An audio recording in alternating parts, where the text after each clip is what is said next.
వాక్యాన్ని మనం ధ్యానించుకున్నాం కదా. ఏంటది? పూర్వపు స్థితిని గురించి, పూర్వపు దినాలను గురించి, పూర్వపు అనుభవాలను గురించి మనం మాట్లాడుకుంటూ వచ్చాం. పరిశుద్ధ గ్రంథంలో చెప్పబడిన మాట, యెషయా గ్రంథంలో చాలా ప్రాముఖ్యమైన మాటలు ఇందులో ఉన్నాయి. ప్రవక్త అయిన యెషయా రచించిన యెషయా గ్రంథము చాలా అద్భుతమైన గ్రంథముగా మనకి కనబడుతూ ఉంటుంది. పాత నిబంధన కృత నిబంధన కలిపితే 66 పుస్తకాలు ఉన్నట్లుగా యెషయా గ్రంథములో 66 అధ్యాయాలు కనబడతాయి. ఆయన ఈ లోకంలోకి వచ్చిన తర్వాత చేసిన పరిచర్య తరువాత ముగింపు దినాలు 3.5 సంవత్సరాల ఆఖరి దినాల్లో ఆయన గోల్కొత్త కొండపైన సిలువ వేయబడిన అనుభవాలు, దానికి ముందుగా పిలాతు దగ్గరకు తిప్పిన ఆ అనుభవాలు, చాలా మంది క్రీస్తుని గురించి ప్రవచించారు. క్రీస్తు యొక్క ఔన్నత్యాన్ని గురించి చెప్పారు. ప్రభు యొక్క శిలువ మరణాన్ని గురించి ఈ యొక్క యెషయా బాగా మాట్లాడుతూ ఉన్నాడు. ఇక్కడ ఆత్మావేశముతో, దేవుని జ్ఞానముతో, దేవుని ఆత్మ నడిపింపుతో, దేవుని ఆత్మ ప్రేరణతో, దేవుని ఆత్మాభిషేకముతో నింపబడే ప్రవక్తలైనా ఎవరైనా ఈ 66 పుస్తకాలు రాస్తూ వచ్చారు. యేసుక్రీస్తు యొక్క మహిమను గురించి, యేసుక్రీస్తు యొక్క ఔన్నత్యాన్ని గురించి, యేసులో పొందవలసినవి, పొందుకున్నవి, పొందవలసిన కార్యాలు చూడ్డానికి ఈ బైబిల్ గ్రంథంలో చాలా విషయాలు అందులో రాయబడ్డాయి. దేవుడు ఫిలిప్పుతో మాట్లాడతాడు, నువ్వు దక్షిణ దిక్కుగా గాజాకు పో మార్గంలో యెరూషలేము దిక్కులో ఉన్న ఆ ప్రాంతానికి నువ్వు వెళ్ళి అక్కడ నిలబడు. యెరూషలేము నుండి గాజాకు పో మార్గంలో దక్షిణ దిక్కుగా అరణ్యములు వెళ్ళి అక్కడ నిలబడు అని దేవదూత దిగివచ్చి ఫిలిప్పుతో మాట్లాడినప్పుడు, ఫిలిప్పు వెళ్ళి అక్కడ నిలబడినప్పుడంతా ఐగుప్తు దేశానికి సంబంధించిన వ్యక్తి, కందకే రాణి ధనాగారం అంతటి మీద అధికారి అయిన నపుంసకుడైన మంత్రి యెరూషలేము వెళ్ళి దేవుణ్ణి ఆరాధించుకొని మరలా తిరిగి వెళ్ళిపోతూ యెషయా గ్రంథాన్ని చదువుతూ వస్తూ ఉన్నాడంట. ఫిలిప్పు ఆ మంత్రిని ఎదుర్కొనే సమయానికి అతడు యెషయా గ్రంథం 53వ అధ్యాయాన్ని చదువుతూ ఉన్నాడంట. వాడి మీద ప్రయాణము, రథం మీద ప్రయాణాలు ఒకలాగానే ఉంటాయి. ఎడ్ల బండి మీద కూర్చొని న్యూస్ పేపర్ చదవగలవా గతుకుల రోడ్లో? అది చాలా కష్టమైన పని. అయితే ఇందులో రాయబడిన మాట ఏంటంటే, ఆ వ్యక్తికి వచ్చిన అనుమానము, ఇది ప్రవక్తన గురించా ఇంకెవరి గురించి అయినా? ఆ ఒక్క మాటలోనే ఒక రక్షణ సువార్తను, ఒక ప్రసంగాన్ని ఫిలిప్పు తనకు బోధించగా అతడు మారు మనసు పొంది రక్షణ పొందినట్లుగా పరిశుద్ధ గ్రంథంలో రాయబడింది. ఆమె యెషయా గ్రంథం 53వ అధ్యాయము 5వ వచనం, మన అతిక్రమ క్రియలను బట్టి అతడు గాయపరచబడెను, మన దోషములను బట్టి నలుగగొట్టబడెను, మన సమాధానార్థమైన శిక్ష అతని మీద పడెను, అతడు పొందిన దెబ్బల చేత మనకు స్వస్థత కలుగుచున్నది. దేవునికి మహిమ కలుగునుగాక. అతడు పొందిన దెబ్బల చేత మనకు స్వస్థత కలుగుచున్నది. గత 6 సంవత్సరాల క్రితమే నేను ఒక మాట చెప్పా, ఎవరు పథకాల మీద బేస్ అవ్వద్దు, ప్రభు మీదే బేస్ అవ్వండి అని. దేని మీద? పథకాల మీద బేస్ అవ్వద్దు, ప్రభు మీదే బేస్ అవ్వండి. అవి ఉంటాయి పోతాయి, కానీ వాక్యమైతే స్థిరముగా నిలబడి ఉండేది, మన కొరకు అద్భుతము చేసేది.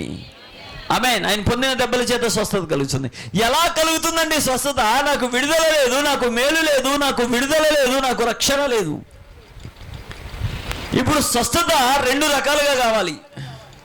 కొందరే ఆదివారపు ఆరాధనకు వస్తారు, కొందరే ఎందుకు రారు. కొందరే సాక్ష్యం చెప్తారు, కొందరు సాక్ష్యం చెప్పరు. కొంతమందే ప్రేరేపణ కలిగిన వారు ప్రార్థన అంటూ చేస్తారు, మిగతా వాళ్ళు చేయరు. వాక్యం అంటున్న మాట ఏంటంటే, ఒక స్వస్థతకు పునాది ఆయన పొందిన దెబ్బలే అని వాక్యము సెలవిస్తుంది. ఆమేన్, హల్లెలూయా. అసలు నీ స్వస్థత ఎక్కడ? తాల్ప్రో లాంటి గారి కోసం ప్రార్థన చేశారు కదా మీరందరూ. చేసిన వాళ్ళందరికీ వందనాలు, చేయని వాళ్ళకి కూడా వందనాలు. ఎందుకంటే గ్రూప్లోనే చూసి ప్రార్థన చేసి ఉంటారని నా నమ్మకం. ఓకే, కనుక అందరూ ప్రార్థన చేశారు, అందరిని బట్టి వందనాలు. సేవకురాళ్ళు అందరూ కలిసి ప్రార్థన చేశారు. ఏదైనప్పటికీ దేవుడు స్వస్థ ఇచ్చాడు. డాక్టర్ ఏమన్నాడంటే, చెప్పలేం, కష్టం, బతకొచ్చు బతకపోవచ్చు, 24 గంటలు గడవాలి, లేదా డయాలసిస్ చేసేటప్పుడే చచ్చిపోవచ్చు అని చాలా కండిషన్స్ పెట్టారు. మేమైతే ఒకటే మాట చెప్పాం, ఏమీ కాదు దేవుడు ఉన్నాడు.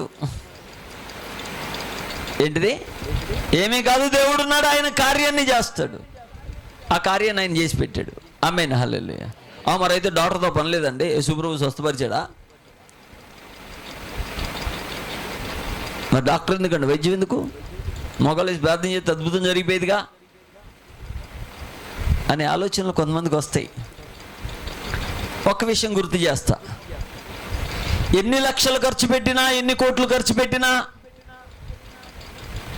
డాక్టర్ ఇచ్చే మెడిసిన్కి కూడా రెస్పాండ్ అవ్వకుండా ఉండే దేహములు ఉన్నాయా లేవా? అప్పుడు డాక్టర్ ఏమంటాడు? ఏదైనా స్పందిస్తే నేను ఇచ్చిన మెడిసిన్కి బాడీ రెస్పాండ్ అయితే మేము ఏదో ఒకటి చేస్తాం. రెస్పాండ్ అవ్వదే ఏమీ చేయలేం, ఏ వైద్యము పని చేయదు. ఆ రెస్పాండ్ అవటానికి కారణము ఆయన పొందిన దెబ్బలే. ఆ రెస్పాండ్ అవడానికి కారణము ఆయన ఇచ్చే స్వస్థతే. ప్రాణమే లేకపోతే ఏం వైద్యం చేస్తాడు డాక్టరు? ఆ డాక్టర్కి అర్థం కాని పరిస్థితులు కనబడుతున్నాయి కదా చాలా మంది జీవితాల్లో. డాక్టర్ కూడా అంత పట్టట్లా, స్కానింగ్ కూడా తెలియట్లా, ఏం చేయాలో అర్థం కావట్లా. అనారోగ్యం ఏంటో తెలియదు, ఏ పక్కాన తెలియక అట్టాగే డాక్టర్లు చూస్తూ ఉంటారు. ఈ లోపల వీళ్ళు కాలం చేసి వెళ్ళిపోతూ ఉంటారు. మళ్ళీ దాని మీద పరిశోధనలు ఉండవు, ఏముండవు, పక్కన పడేస్తారు. ఆ ఫైల్ పక్కన పడేస్తారు. కానీ దేవుని వాక్యం అంటున్న మాట ఏంటో తెలుసా? రెస్పాండ్ అవ్వటానికి, నీ ప్రాణాత్మ దేహాలు నిలబడటానికి ఆయన పొందిన దెబ్బల చేత నీకు స్వస్థత తప్ప ఇంకొక వేరే ఆధారం నీకు లేదు అని వాక్యము ఈ పగటి కలశంలో నొక్కి ఒక్క నుంచి చెప్తున్నాడు. ఆమేన్. రెండోది, శరీర స్వస్థత కంటే ఆత్మ సంబంధమైన స్వస్థత కలిగి ఉన్నప్పుడే శరీర సంబంధమైన స్వస్థత త్వరితంగా దేవుడు మన జీవితంలో కలిగేస్తాడు. ఆమేన్, హల్లెలూయా, హల్లెలూయా. దేవుని వాక్యంలో వ్రాయబడిన మాట ఏంటంటే, ఏమనండి, ఎంత చేసినా ఏమి ఉపయోగం లేదు, కార్యాలు ఏం జరగట్లా, అద్భుతాలు ఏం జరగట్లా, మేలేం జరగట్లా, దేవుని అద్భుతం ఏం జరగట్లా, స్వస్థత ఏం రావట్లా, ఎంత చేసినా ప్రయాసపడుతున్నాం కానీ కార్యం లేదు, ఏం చేయాలో అర్థం కావట్లా, ఎంత ప్రార్థన చేసినా ప్రయోజనం లేదు, ఎంత చేసినా అదే ఆ బెత్తిడే, ఏమీ లేదు, ఎంతో కష్టపడుతున్నా, శ్రమ పడుతున్నా, రూపాయి మిగలట్లా, ఎంత కష్టపడుతున్నా దేవుని సంఘంలో రూపాయి కనబడట్లా, ఎంత కష్టపడుతున్నా రూపాయి చేజారిపోతుంది, ఎంత కష్టపడుతున్నా దానికి 2 ఖర్చు అవుతుంది, ఎంత కష్టపడుతున్నా రూపాయి కనపడట్లా. ఆయన పొందిన దెబ్బల చేత నీకు స్వస్థత అంటే వాక్యం ఏం చెప్తుంది అని అంటే, నువ్వు మానసికంగా, శారీరకంగా నీ హృదయం కూడా స్వస్థతలోకి రావాలి. బైబిల్ అంటున్న మాట ఏంటంటే, హృదయం అన్నిటికంటే మోసకరమైంది, ఘోరమైన వ్యాధి కలదు, దాన్ని గ్రహింపగలిగిన వాడు ఎవడో లేడు అని వాక్యం చెప్పింది. బైబిల్ ఏం చెప్తుంది? హృదయం అన్నిటికంటే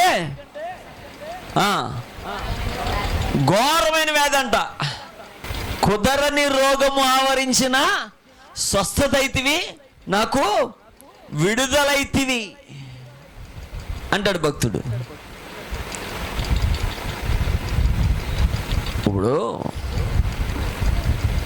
భయంకరమైన రోగం వచ్చేసిందండి. డాక్టర్ చెప్పాడు కష్టం, చచ్చిపోతాడని చెప్పాడండి. అదే పేషెంట్ బెడ్ పక్కన ఇంకొక పేషెంట్ జాయిన్ చేశారండి. బాగా తల తిరుగుతుంది, జ్వరం, ఒళ్ళు నొప్పులు. ఇప్పుడు వీళ్ళిద్దరు ఎక్కువ కాలం బతికేది ఎవరో? జ్వరంతో బాధపడేవాడు. ఎందుకని? జ్వరమే కాబట్టి, అంత ప్రమాదకరమైనది కాదు కాబట్టి బతుకుతాడు. మరి మొదటి సంగతి ఏంటి? కష్టం. ఈరోజు దేవుని వాక్యము మనతో మాట్లాడే మాట ఏంటంటే, నీ హృదయం ఘోరమైన వ్యాధితో ఉంటే నువ్వు ఇప్పుడే చచ్చిపోతావు. అంటే ఇప్పుడు చచ్చిపోతావు అని అంటే శారీరకంగా కాదు, ఆత్మీయంగా క్షీణించి క్షీణించి క్షీణించి. అంతరంగిక పురుషుడు వ్యాధితో బాధపడితే వాడు కోలుకోవడం కష్టం. నీ అంతరంగములో విచారములు ఎచ్చగా ఆయన పొందిన దెబ్బల చేతనే నువ్వు కుదుట పడుతున్నావు. దేవుని వాక్యం అంటుంది హృదయం అన్నిటికంటే మోసకరమైందంట. ఇది ఏ రోగమయ్యా అంటే ఘోరమైన వ్యాధి అంట. ఇది బైబిల్ ఏం పెట్టింది ఆ హృదయానికి పేరు? ఏ వ్యాధి అంట? ఘోరమైన వ్యాధి కలదు, దాన్ని గ్రహింపగలిగినోడు ఎవ్వలేడంట. అట్లాంటి రోగానికి ఆయన పొందిన దెబ్బల చేత స్వస్థత కలుగుచున్నది అని అంటున్నాడు ఆయన. ఆమె ఆయన పొందిన దెబ్బల చేత స్వస్థత కలుగుతుంది అని వాక్యము సెలవిస్తున్నాడు. ఏ రోగం అది? అంతరంగంలో లోపల పట్టిన కొవ్వు, అహంకారము, గర్విష్ఠితనము, నోరు జాడిచ్చేతనము, నాలిక జాడిచ్చేతనము, కళ్ళు తిప్పేతనము, మహంతా తెలుసులే అనుకునే ఈ ఘోరమైన వ్యాధిని కూడా స్వస్థపరచగలిగిన శక్తి ఆయన పొందిన దెబ్బలకుందంట. ఆమేన్, హల్లెలూయా.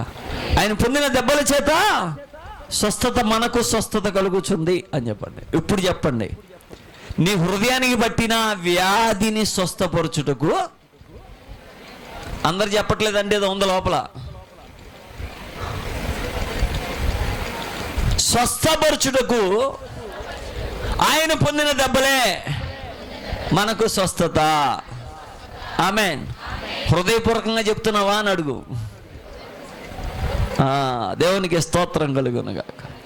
ఆమేన్, హల్లెలూయా, హల్లెలూయా, హల్లెలూయా. ఈ రోగాలు ఎలా వస్తాయో తెలుసా? అప్పుడప్పుడు బయటకు వస్తే మళ్ళీ లోపలికి వెళ్ళిపోతాయి, అప్పుడప్పుడు బయటకు వస్తే మళ్ళీ లోపలికి వెళ్ళిపోతాయి.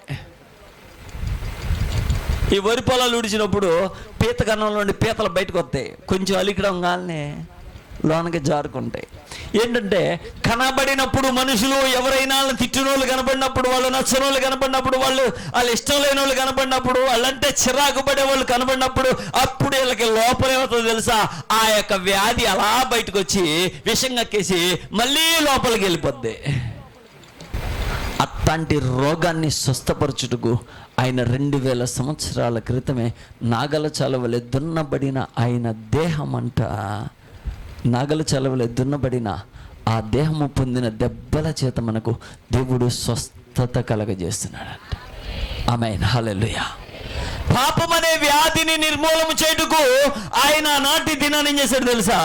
రక్షణ కలుగజేయడానికి నశించిపోతున్న నీ జీవితంలో ఆయన పొందిన దెబ్బల చేత మనకు రక్షణ కలుగుతుంది, ఆయన పొందిన దెబ్బల చేత మనకు విడుదల కలుగుతుంది, ఆయన పొందిన దెబ్బల చేత మనకు స్వస్థత కలుగుతుంది, ఆయన పొందిన దెబ్బల చేత మన జీవితాలకు ఆరోగ్యము కలుగుతుంది.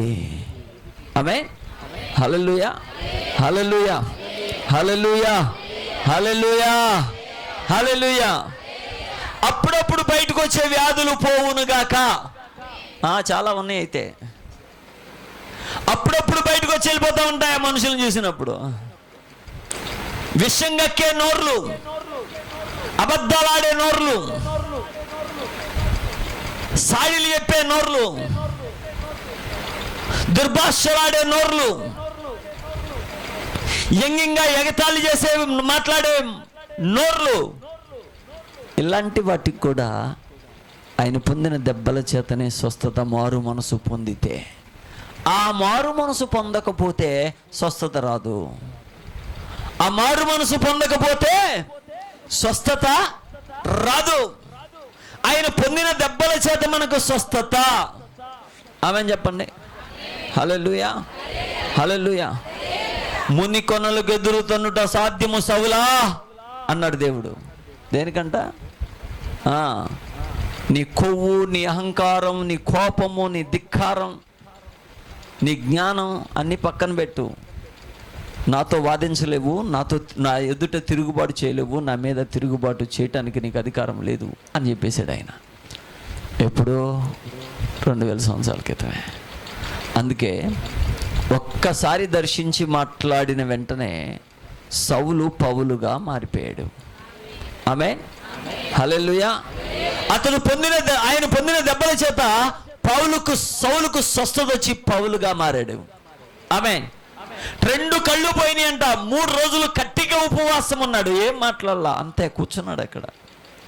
దేవుడు అంటున్నాడు, బర్నబా లే, సౌలు పలానా ఇంట ఉన్నాడు, అక్కడికి వెళ్ళు, అతన్ని నువ్వు స్వస్థపరచాలి, అతనితో నువ్వు మాట్లాడాలి అని అంటే, ప్రభువా ఎవడు తెలుసా నీకు? ప్రభువుకే బోధ చేసేవాళ్ళు ఉంటారు చాలామంది విశ్వాసుల్లో. ఎవరికే? ప్రభుకి ఎదురు బోధ చేస్తారు వీళ్ళు. ఎట్లా మలాకీకి ప్రవచనానికి ఎదురు బోధ చేశారు చూడు.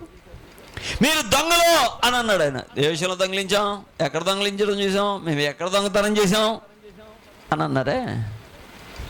10వ వంతు ప్రతిష్టార్పణలు ఇవన్నిటిని మీరు మింగేస్తూ వచ్చారు కదా, నాకు రావాల్సిన భాగం అంతా, అందుకే మీరు దొంగలు అన్నాడు. ఆ మలాకి గ్రంథం అంతా చదువుతూ ఉంటే ఎదురు బోధలు ఎక్కువగా కనపడతాయి అందులో. ఏ బోధలో? ఎదురు బోధలు ఎక్కువ కనపడతాయి. అందుకే వాక్యం అంటుంది, అప్పుడు బర్నబడ్డాడయ్యా, సంఘాన్ని హింస పెట్టేవాడయ్యా, భయంకరమైన నరహంతకుడయ్యా, ఆ వ్యక్తి దగ్గరికి నన్ను వెళ్ళమంటావేంటి? ఎల్లో మాట్లాడో, ప్రార్థన చేయి, రాజులు ఎదుటనో అధికారులు ఎదుటనో నా నామమును భరించుటకు నేను ఏర్పరచుకున్న సాధనం పో అన్నాడు. చక్కగా వచ్చాడు ఇప్పుడు సౌలు దగ్గరికి. సౌలు కళ్ళేం కనపడట్లా, ప్రార్థన చేయగా పొరలు రాల్చబడి పరిశుద్ధాత్ముడు ఆయన మీదకి వచ్చాడు. కళ్ళు తెరవబడ్డాయి, స్వస్థత నుండి చూడడం మొదలుపెట్టాడు. దేవునికి మహిమ కలుగునుగాక. దేవుని వాక్యం అంటుంది, సౌలు యొక్క పొరలు రాల్చబడ్డానికి ఆయన పొందిన దెబ్బల చేత స్వస్థత కలిగింది.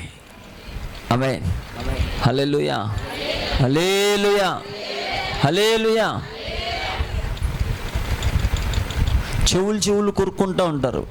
ఈ మధ్య ఫోన్ స్పీకర్లు కొరుక్కొని తినేస్తారు అనమాట. ఆ ఇంట్లో వాళ్ళు ఉంటారు, ఈ ఇంట్లో వీళ్ళు ఉంటారు. వాళ్ళు ఎక్కడికి రారు, వీళ్ళు అక్కడికి రారు. కానీ ఫోన్లోనే మొత్తం అంతా జరిగిపోద్ది, మొత్తం మాట్లాడుతాం అయిపోద్ది. వాళ్ళ గురించి మాట్లాడుకోరు, ఆ పక్కన వాళ్ళ గురించి మాట్లాడతారు. అలాంటి వారి కొరకు 2000 సంవత్సరాల క్రితమే ఆయన పొందిన దెబ్బల చేత స్వస్థత కలిగిందంట. ఈరోజు మనకు సంపూర్ణమైన స్వస్థత రావాలి అని అంటే మనము సరి చేసుకోవాలి. ఏం చేయాలి? సరి చేయబడాలి, సరి చేసుకోవాలి.